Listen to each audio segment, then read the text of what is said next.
I hate sunfish, the mola mola fish. I care about marine life more than anything else, for real. Except this big dumb idiot. And it's not like an ironic thing, I mean, it is hilarious to me, and they are the biggest joke played on earth, but I seriously effing hate them. The mola mola fish, or ocean sunfish, they are the world's largest bony fish, weighing up to 5,000 pounds. And since they have very little girth, that just makes them these absolutely giant effing dinner plates that God must have accidentally dropped while washing dishes one day and shrugged his shoulders at because no one could have imagined this would happen. And with no purpose. Every pound of that is a wasted pound, and every foot of it, 10 ft by 14 ft, is wasted space. They are so completely useless that scientists even debate about how they move. They have little control other than some minor wiggling. Some say they must push water out of their mouths for direction. They could use their back fin, except guess what? It doesn't effing grow. It just continually folds in on itself, so the freaking cells are being made. This piece of floating garbage just doesn't put them where they need to effing go. So they don't have swim bladders. You know, the one thing that every fish has to make sure it doesn't just sink to the bottom of the ocean when they stop moving and can stay the right side up. This creature, that can barely move to begin with, can never stop its continuous tour of idiocy across the ocean or it'll effing sink.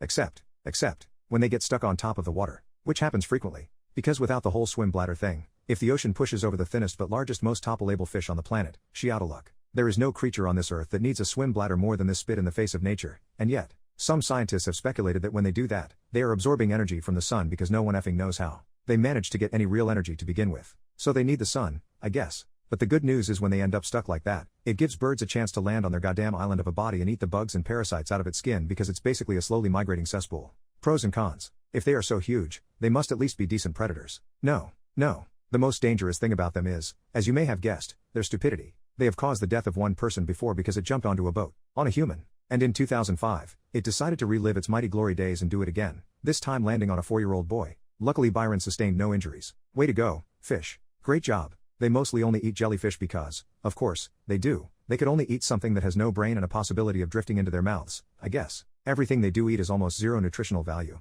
And because it's so stupidly effing big, it has to eat a ton of the almost no nutritional value stuff to stay alive. Dumb. Oh no. What could have happened? How could this be? Do not let that expression fool you. They just don't have the goddamn ability to close their mouths because their teeth are fused together. And you know what? It is good it floats around with such a clueless expression on its face because it is, in fact, clueless as all F. They do sometimes get eaten though. But hardly. No animal truly uses them as a food source, but instead will usually just maim the F out of them for kicks. Seals have been seen playing with their fins like frisbees. Probably the most useful thing to ever come from them. Wow, you raise some good points here. This fish truly is proof that God has abandoned us. Yes, thank you. But if they're so bad at literally everything, why haven't they gone extinct? Great question. Because this thing is so worthless IT doesn't realize IT should not exist. It is so unaware of literally effing everything that IT doesn't realize that it's doing maybe the worst effing job of being a fish, or debatably the worst job of being a cluster of cells than any other cluster of cells. So what does it do? IT lays the most eggs out of everything.